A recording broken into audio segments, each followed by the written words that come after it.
Welcome to the Independent Producers Organization program. This is the program that showcases independent producers, their productions, and provides a forum for discussing issues which affect independent television producers here in the Pacific Northwest.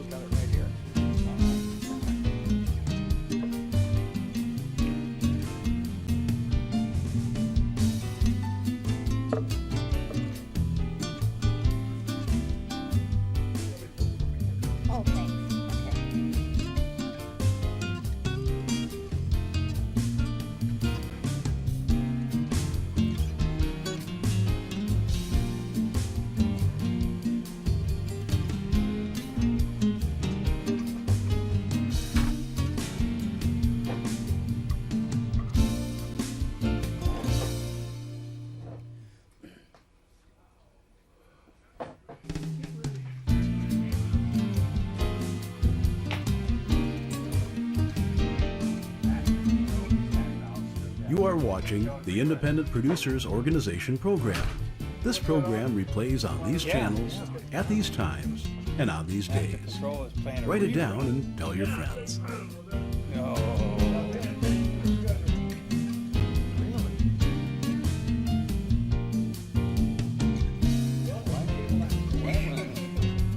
Well, sometimes the computer just fires something off.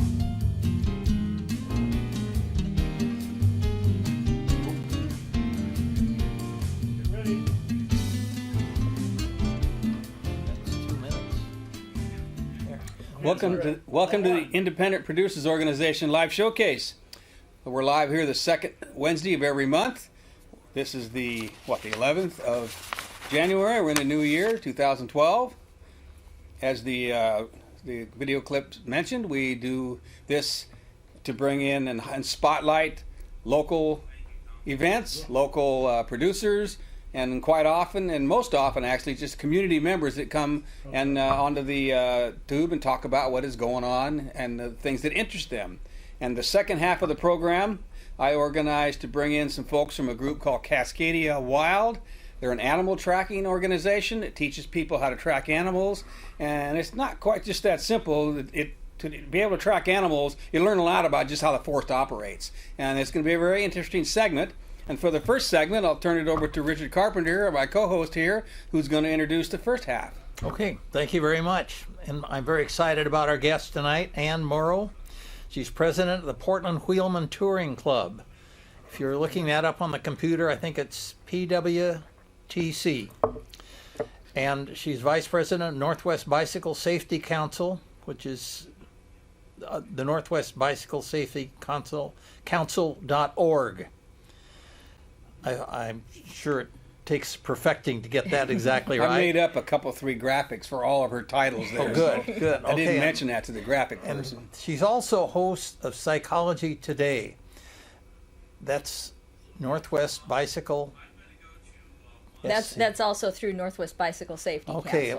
Which is another very active bicyclist, Bruce Buffington, who leads some of those rides out there, and they're both involved in cable access out in Tuolumne Valley, which is changing over quite a bit right now, but we hope they're going to come back and continue to do more shows out in Tuolumne Valley.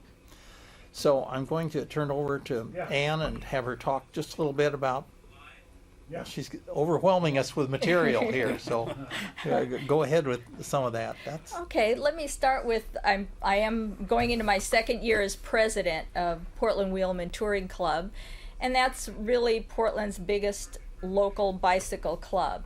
Vancouver, Washington has Vancouver Bicycle Club, and Portland Velo is another club. There are racing clubs, but we're kind of a road riding club. Mm-hmm. There's a lot of little different types of cycling, and this is kind of road riding. So we do a lot of rides in the city of Portland, celebrating that we live in a platinum bicycle community that allows us to ride all over town, and particularly in the winter months, we're kind of local, so we can find our bakeries and not have to ride too much. Okay. And in the summer, we have a lot more rural rides. On June 2nd this year, we have the Pioneer Century that starts out at Clackamas County Fairgrounds in Canby. Oh, okay. a bucolic ride, I would call it, out in the rural. I'm just going to say it's rural. Rural. Yeah. Smells okay. like cows is what I Alright, say great. bucolic means. And and it's just a lot, about 3 different loops from the Clackamas County Fairgrounds. You can just do one loop, put together a couple of loops to get maybe more miles, as many as 100 miles. Okay. We'll take great care of you. It's a fundraiser for our club. That's how we raise money. Oh. We ask you to pay to do the ride, but we take great care of you. We'll feed you at every rest stop. We'll have lunch at the fairgrounds. We'll have SAG vehicles. That means SAG is support and gear, SAG. Okay. So Okay. we can pick you up if you can't quite make it back to the fairgrounds. Or if you have a flat tire, we'll have a floor pump in our car and be able to pump up your tire That's for right. you. Gotta So have that. see, we take good care of you. So that's our big event in June 2nd. And then Okay. Portland Wheelman Touring Club also does the STP finish line. STP means not Stone Temple Pilots. It means Seattle to Portland. Oh, okay. Seattle to Portland. All right. Or an oil additive, right? Yeah, that's right. That's what I was thinking. No, Seattle to Portland. 10,000 bicyclists in about mid-July like to ride their bikes from Seattle to Portland. And you can do it in 2 days or you can do it in 1 day. 10,000 people. 10,000 And bicyclists. they all end up at Lloyd Center. Is that They all right? end Oh, up yeah. at Holiday It's Park all at over Lloyd the place. Center. How could Yeah. I not have heard of that? Yeah, how could you not I don't have? know, but It's I been have going now. on for, I don't know, I think 30 some years And you now. can take down I-5. okay. No. No. Down just rural roads, Mm-hmm. paralleling I-5, obviously, coming across the Lewis and Clark Bridge out of Longview, and then coming into Portland on Highway 30. Right. So if you do it in 2 days, you spend the night someplace camped along the way. Mm-hmm. And then if Oh. you do it in 1 day, you do all 200 miles. It's 200, 203, who's counting? Come all the way into Portland in 1 day. And last year was a great year. We had a nice tailwind and people made Oh. great time. Okay. That's a long ways for 1 day. And, You can do it. And Doesn't sound like it'd be fun though if you did it in 1 day. Oh, it's a blast. sleeping out, Mm-hmm. that's a Cycle Oregon thing, isn't it? They do a lot of that then, right? Yes. I know you're probably not involved with that. That's probably No, that's kind of their thing. its own thing, right? Yeah, a lot of our members do Cycle Oregon Oh, yeah. periodically, Right. and certainly a lot of people use our bicycle club to train for a ride like Cycle Oregon because we have rides pretty much every day of the year. And Yeah. so, you know, you need to get some base mileage. You can't just head out to Seattle in July having never gotten on your bike because you will be miserable and you won't make it. I know that you have started out some of your rides sometimes in Vancouver Mm-hmm. and sometimes at the foot of the Morrison Bridge, The think. foot of the Hawthorne Bridge. Hawthorne Bridge. Yes. Right. Yeah. So yeah, that's Yeah, we ride all that's over. local. Yes. For us. Yeah. That's right. So Okay. doing the finish line of STP is a way that our club makes money too. The ride itself is put on by Cascade Bike Club of Seattle. Oh, But they okay. pay us, Portland Wheelmen, to Oh. do their finish line. And so it takes a lot of volunteers for 2 days of a finish line. Yeah, that's right. Without volunteers, you pretty much, it's just like right here. Yeah. Wouldn't have the show without our volunteers. Right. You know what it's like. That's right. That's right. So is So- this just a local group, or is it Portland a chapter of a national group? We're a local group. We were started in 1971, so we're going into our 41st year now. Wow. And you know, it's kind of, I think, you know, it started with people that wanted to ride their bicycles that's formed a right. club. It's as simple as that. Just like Macintosh, computers or whatever. Yeah. Everybody you have has a a common club. you have a Yeah. common interest, and here we are 41 years later, pretty much doing the same types of things. Well, you're involved in some other things like school, kids in schools, safe riding, something like that. The wheelmen themselves are not as Okay. a club. Some of our members get Right. involved with BTA, Bicycle Transportation Alliance, that Yeah, does that's right. safe routes to school. And some of our members partner with them and serve as volunteers, again the volunteer thing, to help children that go to school learn safe routes to school. Okay. And kind of that idea of our children maybe don't always need to ride the bus. There's ways to get Yeah, that's right. exercise and use your legs or use your bicycle. They need it so much.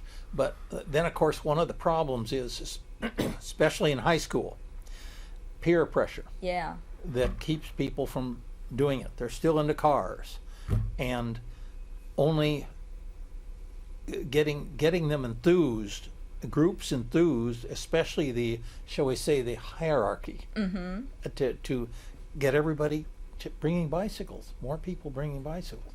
And in some of the schools here, east side maybe, yes, it's a problem. I know that it's probably hard for people at Lincoln to bring bicycles Sure. when they live way up high.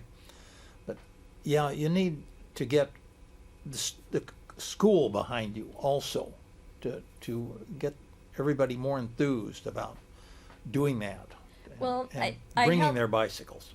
I helped out with BTA on one of those safe routes to school. Okay. I was a volunteer that they teach for a week how to ride the bike safely, and then at the end of the week they actually do a bicycle ride. And so they need a lot of adults to help guide the children and make sure that everybody's safe. So I went as a volunteer, and along those lines, the volunteer that day from BTA who had taught the classes throughout the week suggested to all the kids there that probably 6th grade approximately, Yeah. you don't necessarily ever need to buy a car in your life. You can just use your bicycle. And I think, like you're saying, that was maybe a little appalling to the kids. And, one of the kids raised their hand and said, well, I'm going to buy a Prius. Yeah, great. I mean, the car is kind of a rite of passage. And the guy said, well, Priuses aren't made at the Rainbow Factory. Okay. So yes, I mean, as a club, we support BTA, who does safe Okay. routes to school. As a club, we support Northwest Bicycle Safety Council, which I'm also involved with, because Bruce Buffington, who's the president of that Okay. organization, is really involved in putting on safety fairs at the schools, mostly in Washington Mm-hmm. County. And he also does it for seniors or whoever wants one, but a lot of the schools at Washington County, to teach kids how to ride safely, to Okay. promote wearing a helmet, how to wear a helmet, how a helmet should fit on your head, watching videos about bicycle safety. He's very involved with the Beaverton Police, who are big backers of his that help the children understand the rules of the road and sharing the road. So it all ties in that as a club, we ourselves don't personally do some of this, but we support other organizations in the community financially and with our members that like to volunteer for those things. I think the city has had some fairs. Yeah, because they block off all the city streets during the summer. They have Sunday parkways. Right. And during that time, one of the things they do is Emmanuel Hospital is, I believe it's them, I'm sure it's them, helps to give away helmets to kids. Yes. They bring in these helmets that are falling apart and broken, and they get a new helmet, and Yes. it's really a push for them. They really Legacy get excited. Emmanuel has Yes. Trauma Nurses Talk Tough. Right, it's the nurses. And I hope I have all the facts, but trauma nurses, they have a fund through like the doctors at Legacy Emmanuel that help subsidize the purchase of helmets. So people like Bruce with Northwest Bicycle Safety Council can purchase the helmets for $5 each. Yeah. Because they're subsidized through Legacy Emmanuel. And that way, kids that need helmets and maybe can't, a helmet is maybe $20 cheap. Way more Oh, if you yeah, want to. that's right. Some families can't afford that, especially if they have more than one child. And it's the law in Oregon that if you're under 16, you have to have a helmet. If you're going to be out there. And I think it's pretty neat that what I've seen in our community is from a grassroots level. Maybe somebody like you sees the neighbor kid, and I've heard of this happening, sees the neighbor kid has a yucky bike that's not safe. That neighbor says, do you need a bike? I'll get you a bike. Do you need a helmet? I'll get you a helmet. And through Northwest Bicycle Safety Council or, whoever gets that for the child. I mean, from that level. And then you have from our level as a club, we again financially try to help Northwest Bicycle Safety Council because we believe in what Bruce is doing, trying to get helmets Yeah. on kids' heads. And we help other organizations as well, Community Cycling Center. they have a big holiday giveaway, we try to help with the helmets for them through trauma nurses. Well, getting bikes, that's a big step. I Yeah. don't think we do that local. Every now and then I read about getting a bunch of bikes Mm-hmm. for kids, but it's not done a lot. Community cycling center is the main one I know of, and there's probably some Okay, other. okay. And I know maybe the two of you can remember your first bike and what a rite of passage that was, and the independence that bicycle gave you. And I think we kind of all want the young children of today to experience that rite of passage. That's right. And I Bicycles have changed so much since then too. That's true. That's true. They're a whole lot. There was no such thing as a mountain bike when I was growing up. It was just the racers. Yeah. I remember we had a hill. I think the hill was this steep, and I had just a single speed because that's all you That's had. all Yeah. it was. Yeah. And you'd go like this to get up. Oh, And yeah. I never thought anything about it. And I'd try to go up as far as I could to get even halfway up the hill, and then you'd go back and forth. You might even have to get off because it got impractical. Yeah. Because it was a narrow street, really. I think we called it Dead Man's Hill, that kind of thing. Well, I'm glad you're still here. It seems to me I've seen on a calendars of events a couple of times that the libraries, they may not have been holding these, but somebody has been holding events where they teach them safety, and they also teach people to repair their bikes. Uh-huh. You familiar with? Is that through your organization, or is that through the city? I'm not familiar with that. I know that the city does help I with think some that might be- bicycle maintenance. There's lots of different, like REI has them. I think some of the different bike shops offer classes because, you know, especially if you're a commuter or something, you need to be pretty self-sufficient with your bike. And if you have a flat or some minor Yeah. things, there's a lot of things you can do on your own. Mm-hmm. You don't need to take it to a shop. It's not like having a car that you don't even know. Especially these days. Yeah, exactly. They haven't got the bicycles computerized yet. That's just not giving Not- many not- ideas. Right.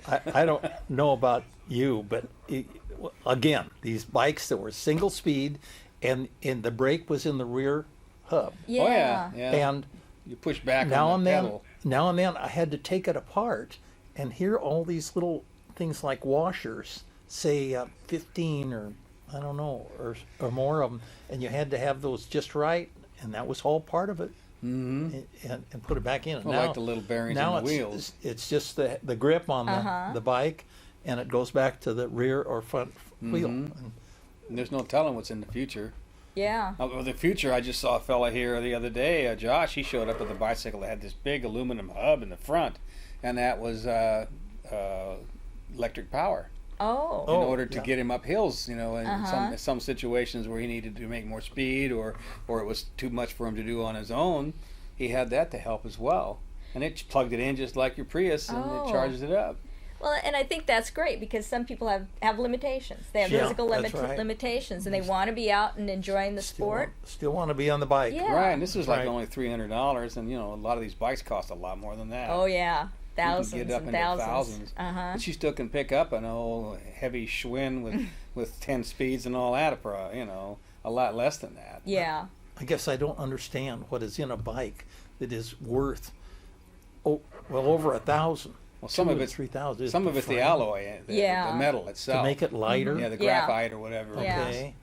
Anything that they can make more what is it, competitive and more expensive, you know, that they will Stronger and lighter. Mm-hmm. That's what it's Yeah. after. Okay. Yeah. Well, especially like Fred Scheith, who's going cross country, the fellow we had on last Yeah, time. that's right. He's going cross country, and he's going to take it was a 4,000-mile trip. Yeah. You don't want no clunker. No, Well, you don't want it He falling has an apart on you. upcoming 12,000-mile trip. Was it 12,000? That was Yeah, it. but Astoria down and across and up the other side of the country. Oh my Yeah, word. and then across through Canada back down to where And he's- while he's doing it, he gives these health Oh. presentations. Incredible.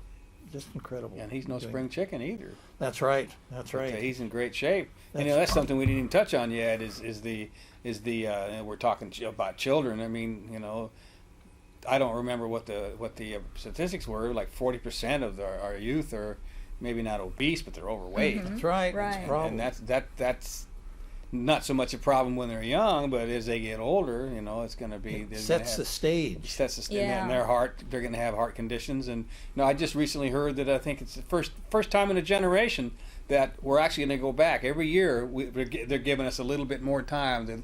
Our mortality is a little longer. It used to be 72 years. Now we live 76 years as an average. They say this might be the first generation that goes back the other way. Yeah. And this is part of the reason. Fast foods. There's a lot of components to this, but starting off young and not exercising is sets you up. That's right. And Fred brought up a big point while he was here. He said, I pedaled. I just kept pedaling all the time. And then I realized my upper body wasn't getting the exercise that it needed. And I thought, that's right. That's important. You need to do stuff up here, whether it's lifting weights or whatever else it is. And as a woman, I can say that a lot of women, and men too, are susceptible to osteoporosis. And to combat that, the pedaling, you need impact things. So you need to walk or run. You need to impact your bones and your muscle. I mean, certainly building muscle is good for osteoporosis, but just sitting on the bike and pedaling is not. You need to do some kind of impact sport, like walking and running? Or running, or aerobics where you're, jumping around and that sort of thing.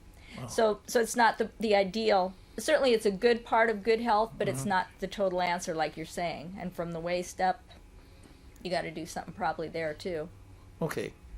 So a lot of different cross training and stuff. And to me, this area of the country, sometimes in the winter you want to be inside where it's warm and dry anyway. So belonging to some kind of a gym or an organization go to down get to in. the Stairmaster or whatever. Yeah, at the gym. yeah. Well, I don't want to leave anything out here, but you wanted to talk about your helmet a little bit. Let me just do a quick thing. Northwest Bicycle Safety Council is the big helmet organization, and Bruce Buffington is an expert helmet fitter, and there's a lot to fitting a helmet to have it fit just perfect. But let me give you a quick overview for everyone to kind of check your helmet. For example, you don't want your helmet to be riding on the back of your head like a bonnet. Okay. You want it to fit snugly like this, so that this part is coming down on your forehead. Well, that's what you're liable to hit. That's you're what not you're going to get liable hit to from hit. the back, probably. Yeah, Problem. or the side of your head, Right. or the front of your head. And when you pull these straps down, you want these little buckles right here to be right under your ears, like this. And then when you snap it shut, you want to be able to put about 2 fingers here. That way, if you do fall and do hit your head, this helmet's going to stay on your head and protect you to the best of its ability. And a helmet, and that's just kind of a quick overview. And before you go on your next bike ride, take a look at your helmet. Here in Oregon, it's not the law that you have to wear a helmet. It's optional. On bicycles. Yeah. As long as it isn't motorized. Yeah. And now in the city of Vancouver, they passed a law that you do, everybody, if it's anything on wheels, a skateboard, a scooter, or whatever, a bicycle, everybody needs to have a helmet on in the city of Vancouver, Washington. So that's just kind of the quick and easy how the helmet should fit on your head. So make sure that yours fits that way. And I want to say too, sometimes people don't want to wear helmets, and certainly it's your right. But I work for an attorney and we do personal injury, and sometimes you think, well, I'm not going to wreck my head, I'm not going to hurt my brain, but we have a client that wasn't wearing a helmet, was hit on his bicycle, and he's not in a vegetative state, but he doesn't have short-term memory anymore. And that little thing affects the quality of your life so drastically. And who knows, but probably if he'd had a helmet on, he wouldn't have this problem. And so he's unable to work, because he can't remember to do the tasks that he needs to do at his job. So it's just really something to think about, that it hurting your brain can really ruin your life and those of your family.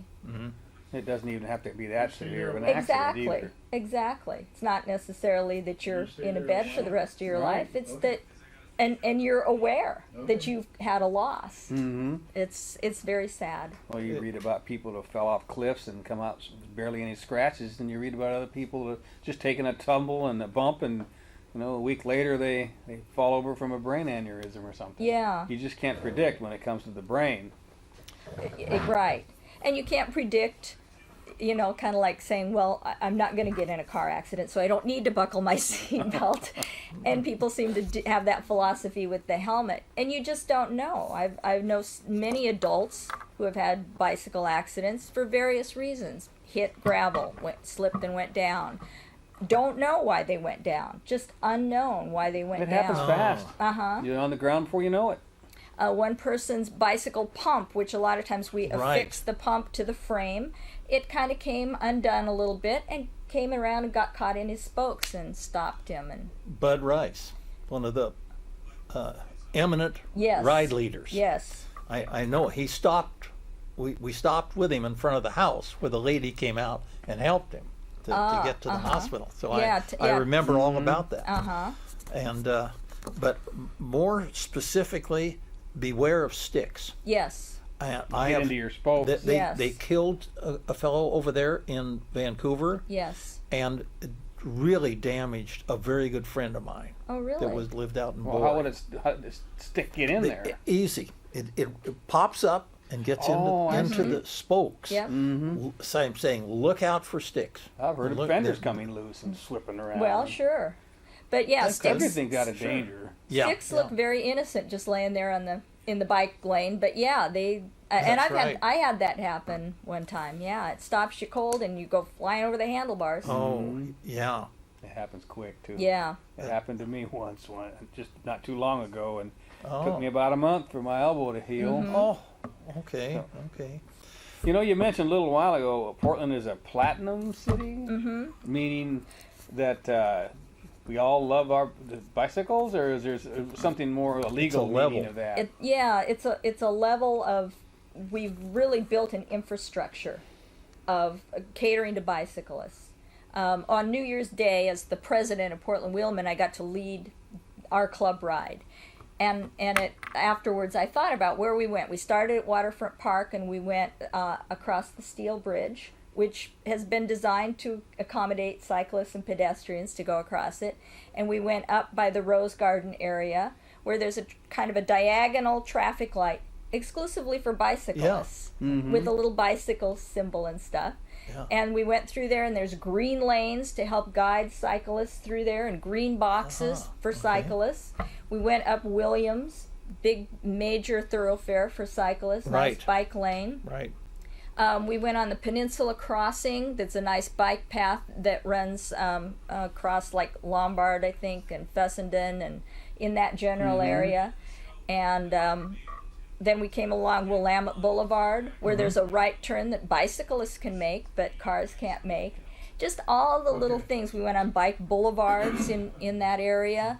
All the things that our city has put in for cyclists that make it so easy and fun to ride around town and make it safe. I have usually gone on that New Year ride. Oh, and Yeah. you weren't there. Right, right. I've one of the times I think I stayed behind in that building, McCall building, Oh. to help. It was so cold. Uh-huh. I didn't mind staying there. I to help for when all the bicyclists came in and returned from the ride. A lot of different organizations do a ride on New Year's. It's just a celebration that here we are, a new year, starting a new year of riding. And this New Year's 2012 was an awesome day, and there were 62 riders on my ride. It's the biggest ride I've ever had. It was huge. Beats jumping into a cold river like some people Yeah, do. Yeah, right. yeah. Who wants to do the polar plunge thing? Really, we'll wake up with a Okay, hangover. okay. Oh, jeez, that can kill you. Part of what that platinum, when you were talking about platinum, something you said led me to believe that some cities don't allow bicycles everywhere. Did I hear that right? Or because Boy, you said you could ride bicycles anywhere in Portland, like maybe some places Not you can't. downtown in the core area on sidewalks. That's true. Otherwise, sidewalks are okay, but there are some limitations. Got to watch driveways.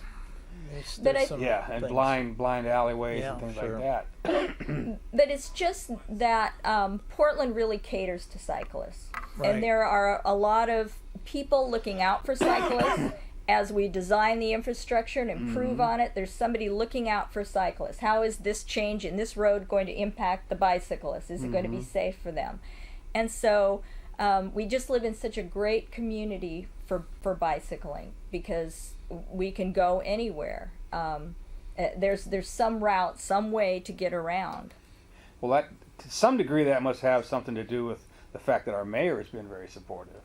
Yes. Does your organizations intend to grill the upcoming candidates to see where they stand on these? Because he could, or he or she, I don't remember who all's running, but they could, maybe thumbs down on a lot of those programs that he started. I don't think the city of Portland would let anybody get away with that. We don't get I very agree. involved in I agree. politics. Well, the council is the city of Portland, though, pretty much. As far as making the rules, they could attempt it. They could attempt it. They're trying to get people on bicycles. They Yeah. really- Oh, I really- agree. Yeah.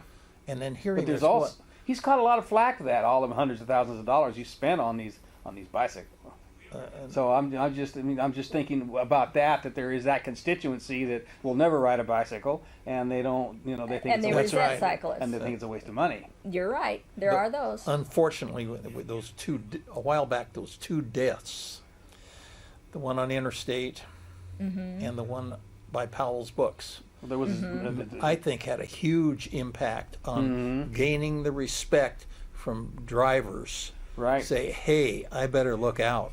Was and I- Zupan was recently killed, who's a well-known person Yeah. here in Right. town, That's and right. that really brings up the profile. Yeah.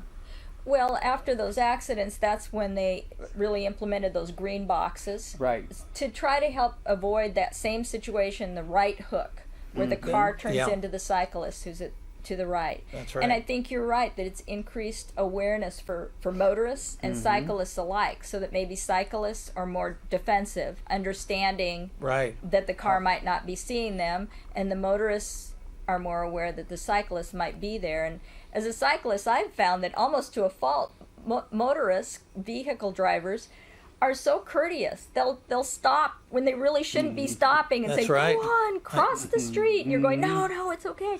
But it's kind of like, "No, you go. No, you go." That's And right. we're just so polite and aware of each other. It's really refreshing. I still get a kick out of the story that I read about. I think it was in Amsterdam. I don't think we're quite there, but No. there's this lady. Here's her husband driving, and she's sitting here, and she said, "No, wait, just a little bit longer. I think there's a bicyclist coming." Now they're just so aware of bicyclists and where they were that she said, "Wait, we got to be sure." So Well, those bicyclists are that's helping Amsterdam. the air we breathe. There's so many different good things about them. They're helping the traffic congestion. I'm surprised. I was just driving into downtown Portland the other day, and I couldn't believe it. It just seemed like a stream of bicycles going across Yes. the Hawthorne Bridge. Yeah. I forget how many thousands a day of bicycles go into downtown Portland. And they get exercise. That's I mean, don't forget that. I mean, saving fuel, right? But exercise really important. It goes back to these kids we're talking Well, about too. And that's what I say about our club. We're not finding a cure for cancer. We're not saving lives per se by having a bike club, by doing these volunteer activities.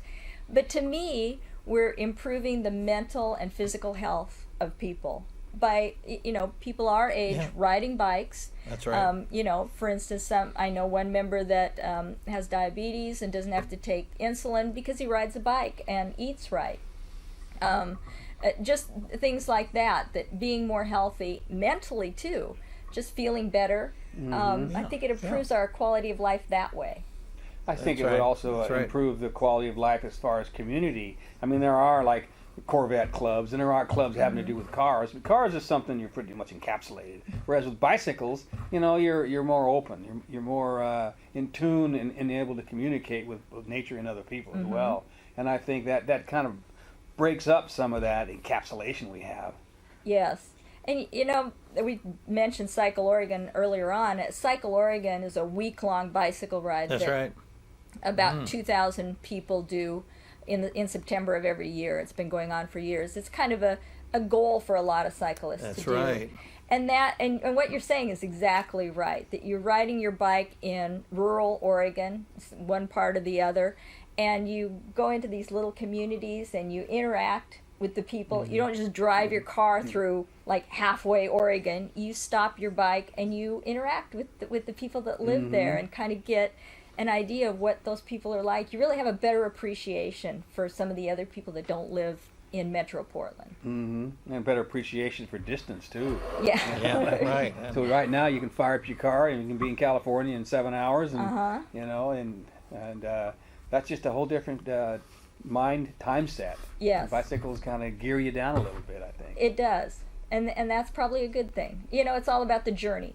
Yeah, It's not the destination, that's right. it's the Destination. journey. Very bet. good, very good. It applies to so many things. Yes. Okay, I didn't know if you had, but I wanted to ask you about lights.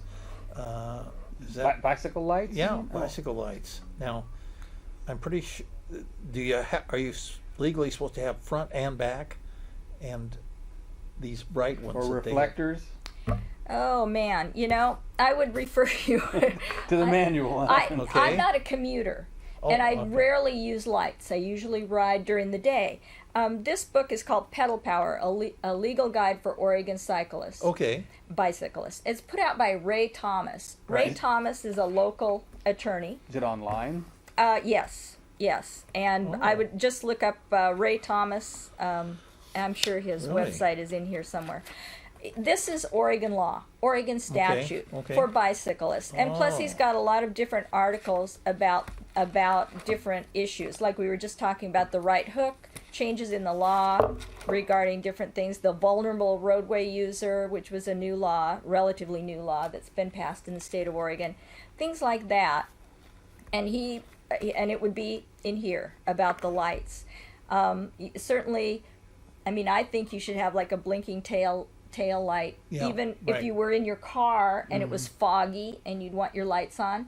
Probably if you're on your bike, you should think the same way, that you're going to be difficult to see. Sure. Cars have hazard lights. Yeah. So you should somehow illuminate yourself.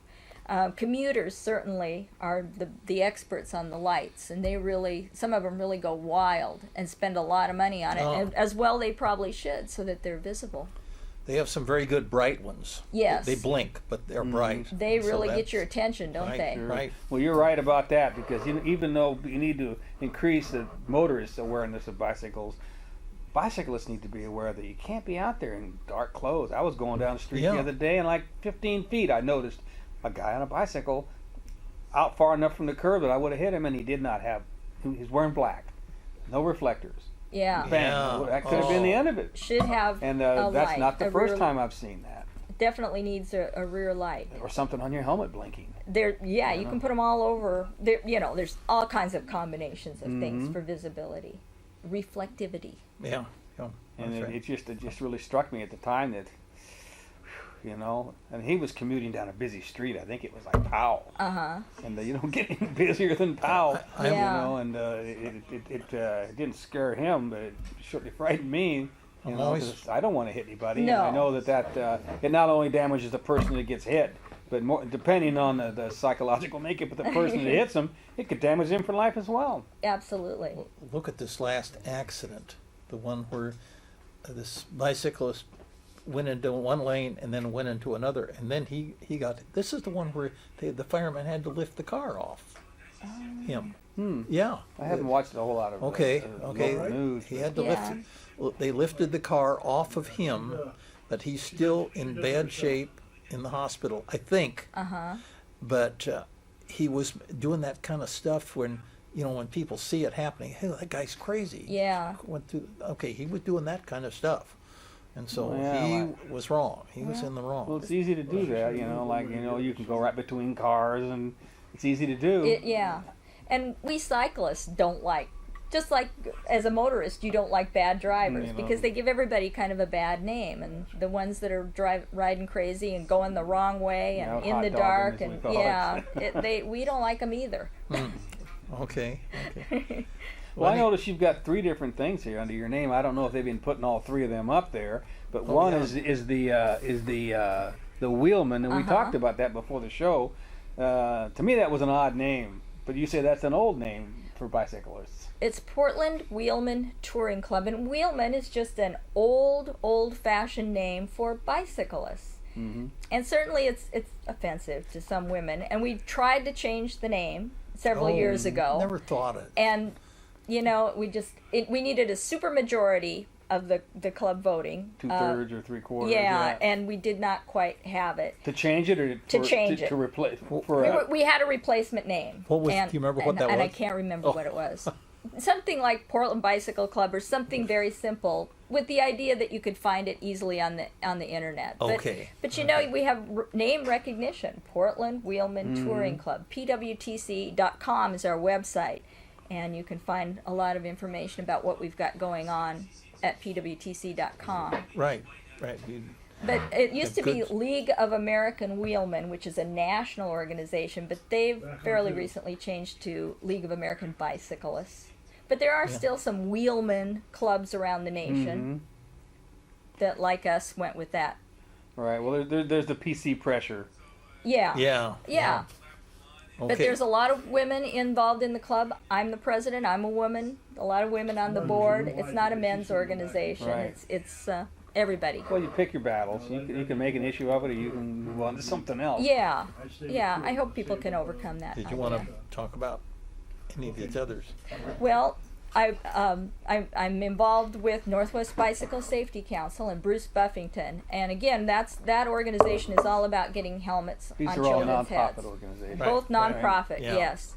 And Northwest Bicycle Safety Council also has a big bicycle ride called Beaverton Banks and Beyond Bicycle Tour, and that's on August 25th. Okay. If you've never ridden the Banks No, there you go. Vernonia Linear Trail, this ride incorporates that in a lot in the ride. That'd be a nice trail out there. It's beautiful area. beautiful. Yeah. Yeah, it's really nice. So this ride, Beaverton Banks and Beyond Bicycle Tour, and you can get more information at nwbicyclesafetycouncil.org. It has a 32-mile loop in which you'd start in Beaverton and you go out to Roy and come back. Or you can do the 64 that you start in Beaverton, go through Roy and, well, in North Plains and out in that area, Banks, and then go up the linear trail to Stubb Stewart State Park. Oh. Now it's a bit of a climb up to All right. the area up there where they have the rest stop, and then you can come back down. It's a linear trail there because it was a railroad. Oh. Okay. And so it's one of those rails to trails things. Oh. There's a trailhead in Banks, Okay. and there's a bike shop right there. Okay. And so there's like I say, there's a trailhead. You can park your car, you can get your bike out, and you can just kind of head up. And it's a gradual incline as you head west towards the Coast Range.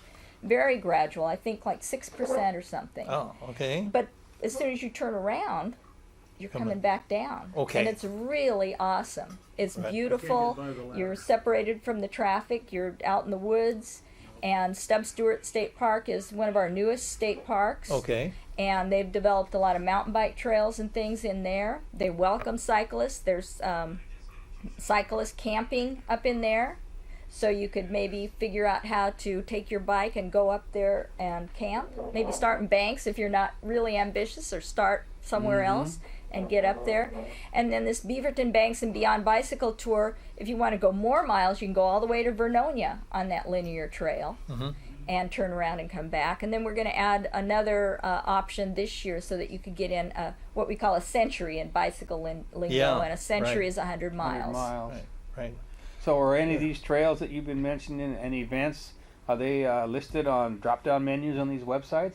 Yes, Portland Wheelman, PWTC.com. We try to keep a list of what we call event rides. To me, an event ride is a ride that you pay to do. Oh. Okay. The Wheelmen have a bicycle ride pretty much every day of the year. We even had a Christmas Day ride. Oh. And so those are free.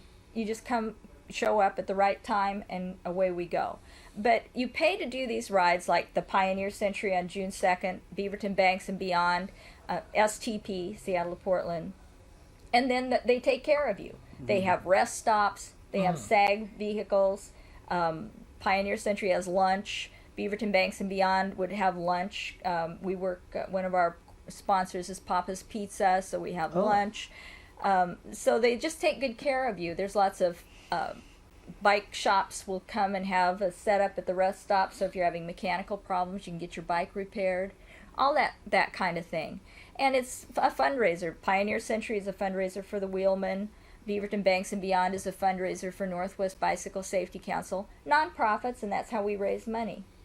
A question to ask about the road. Mm-hmm. Out as beautiful as all that country is out there, isn't the road relatively narrow? It Good point. just doesn't. Yeah. I mean, it's just not like, say, Williams Avenue where there's a trail. Yeah, you there's just not a go on it bike anyway. lane. You just go on it. People have to move over to get past you. A good event organizer tries to find the lesser used rural roads. Right. Sure. Certainly, occasionally, maybe you've got to cross a highway or do something like that to get from A to B. It's inevitable. Okay. But for the most part, a good event organizer finds the less traveled roads. And yes, some of it, there isn't much of a shoulder, if any, but there's virtually no cars. Yeah. And There's a bunch of you too, so they and can there's see a you. lot of signage. Yeah, there's a lot of signage warning the motorists that there's bicycles on the road, and That's right. so we don't have a lot of problem in that regard. People are aware that we're out there, and they accept that, and I know of no problems Okay. on any of those rides. All right. It strikes me for the viewers out there, if folks have an interest in doing this, they have a bicycle, but they don't have a lot of experience. Some of these shorter events would be something good to investigate, because then you'd be out there with people that know what they're doing.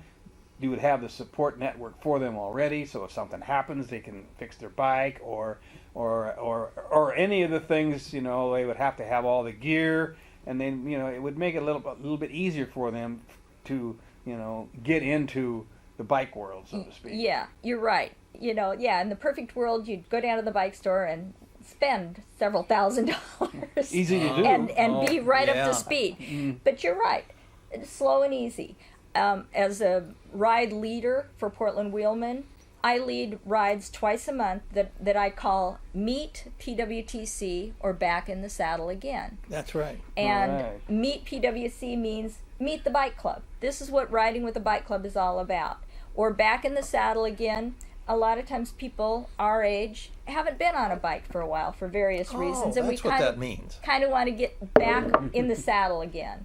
Or Okay. maybe you had a surgery or you were injured or something. Or you're just too busy. Yeah. So get back into it. See what it's all about. You don't have to have all the fancy gear. It's just whatever you can have, and you don't have to have the special $3,000 road bike if you're riding a commuter or whatever you've got. That's fine. They're shorter rides. They're group rides, and Yeah. we were talking about that before. Yeah. With the Wheelmen or most bike clubs, there's a group ride means you all stay together. And Okay. you're only going to go as fast as the slowest rider. Okay. When I go to a group ride, I know that's the situation. That somebody might come that's not very experienced and is a slow rider, Okay. and I accept that. I knew that going in, that it's going to be a group ride and it's not going to be fast. Okay. So I'm Okay. not going to be resentful of the slow person because I knew that there might be one. Okay. Okay? Because That's you're all right. thinking that you might be the slower one. Okay. And that's okay because that's what we're expecting. And If you're letting all ages in, you're going to deal with that. Yeah, and we do. And so it's a group ride. We all stay together. We might get a little bit separated, but I'm not going to make any major turns without making sure that everybody's there. And a lot of times I have an experienced sweep. In bicycle lingo, that That's means right. the person at the back that That's sweeps right. the course, that doesn't let anybody fall off the back and get lost. That's Sure. right. That we make sure everybody's there before we move on. There's a lot of overlap of hiking too, because we have Oh. we go on hikes with groups. We have sweeps as well, Oh. and it's that chain's only as strong as its weakest link. If there are slower people, and the total hike has to somewhat accommodate themselves. Exactly. Might stretch out a little bit longer, Yes. and the sweep in the back can kind of nudge the person forward a little bit, but it's very much the same. That sounds a lot the I'd same. never thought about Uh-huh. that. Yeah, so some of the faster riders might ride a little faster, but then they'll stop and wait for the other people. And again, there's no irritation that somebody's slower, and nobody's taking that into consideration at all. Oh, okay. We also have regroup rides, which means you kind of do your own thing, but maybe you regroup at the bakery stop, or you regroup at at the furthest point out, or something like that. And then Okay. you all kind of gang together, and then you head back to the start location. All right. And there's non-group, which means nobody is going to look out for you. Okay. Nobody is going to try to ride with you. You just all do your own thing. Somebody might ride 20 Okay. miles an hour. Somebody might ride 10. You just get a map I- and do it on your own. Really appreciated this explanation, because other than prior to this, I've only known A, B, C, and D. And so Those are factors as well. Typically, a group ride is going to be an easier ride. right. And Okay. so it's going to be, usually in most club lingos, an A, meaning an easier ride. Okay. Pretty flat, fairly short.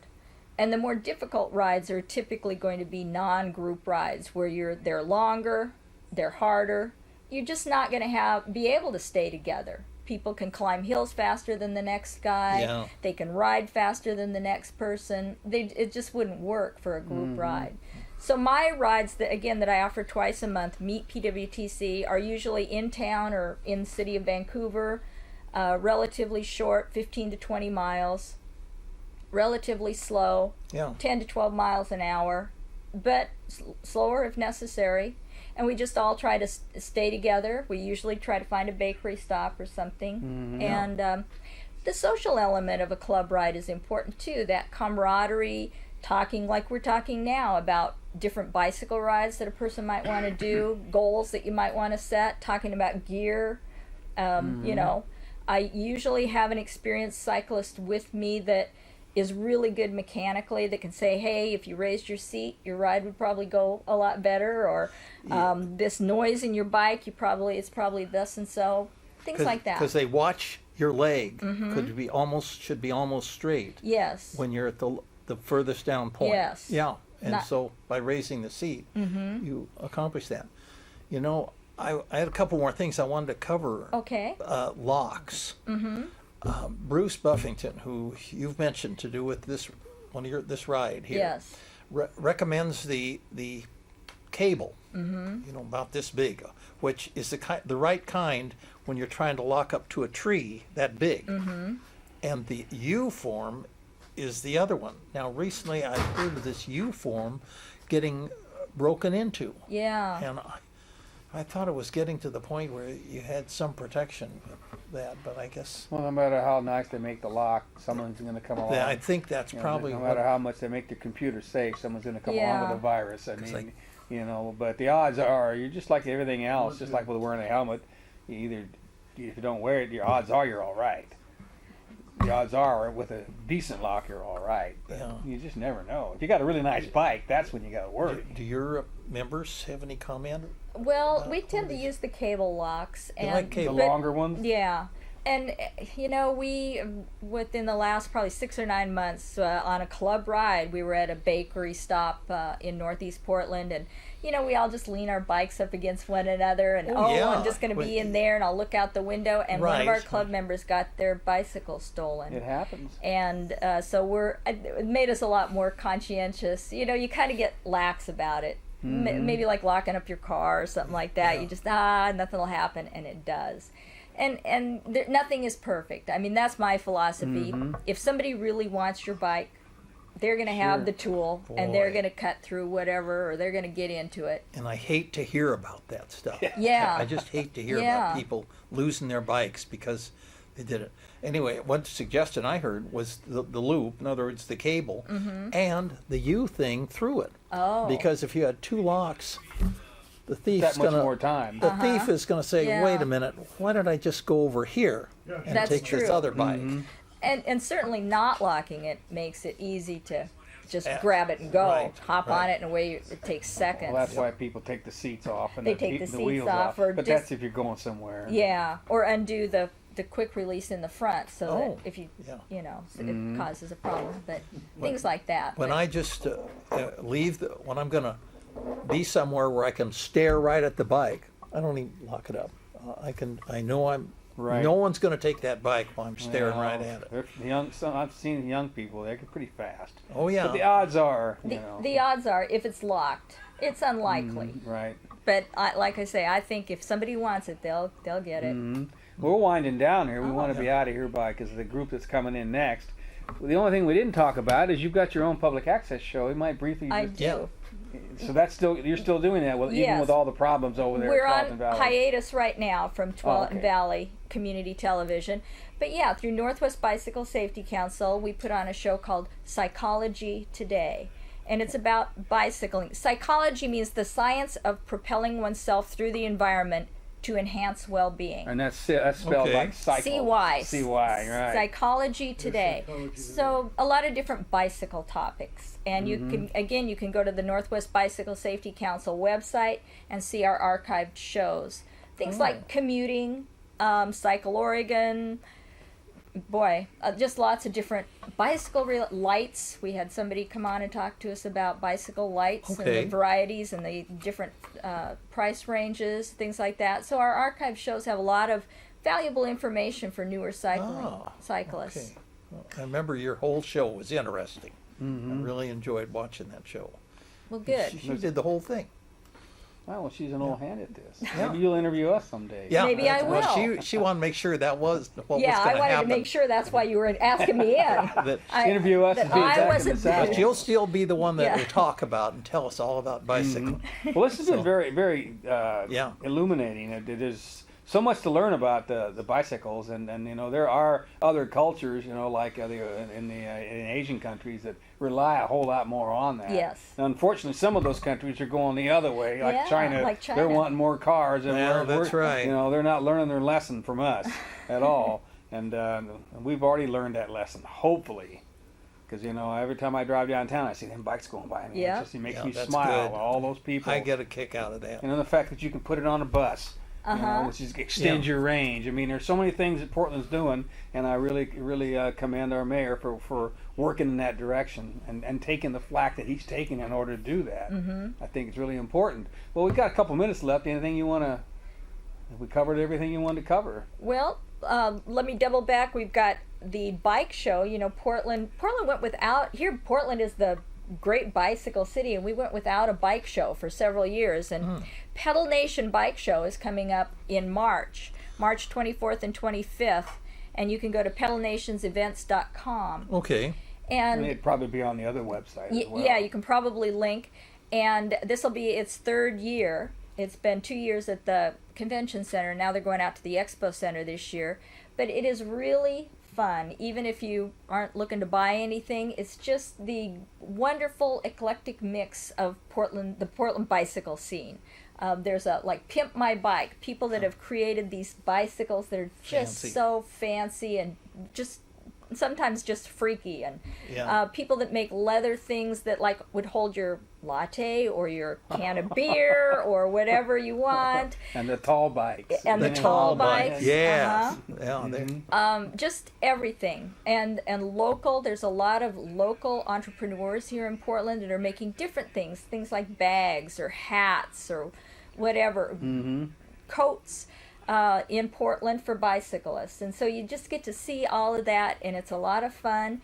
It's really high energy, and Right. I'd really encourage you to go there if you're the least bit interested in bicycling, and come out and join us, Portland Wheelmen, if you're at all interested in riding. Okay. Again, my rides meet PWTC. They're on the website. I cater to novice riders. We go slow, sightseeing, the whole bit. Introductory more than Exactly, Right. exactly. Because some of our rides are not that way. So join us. Yeah. All right. I think we got it. I think we about got it. That'll give us a little time to play. We got a little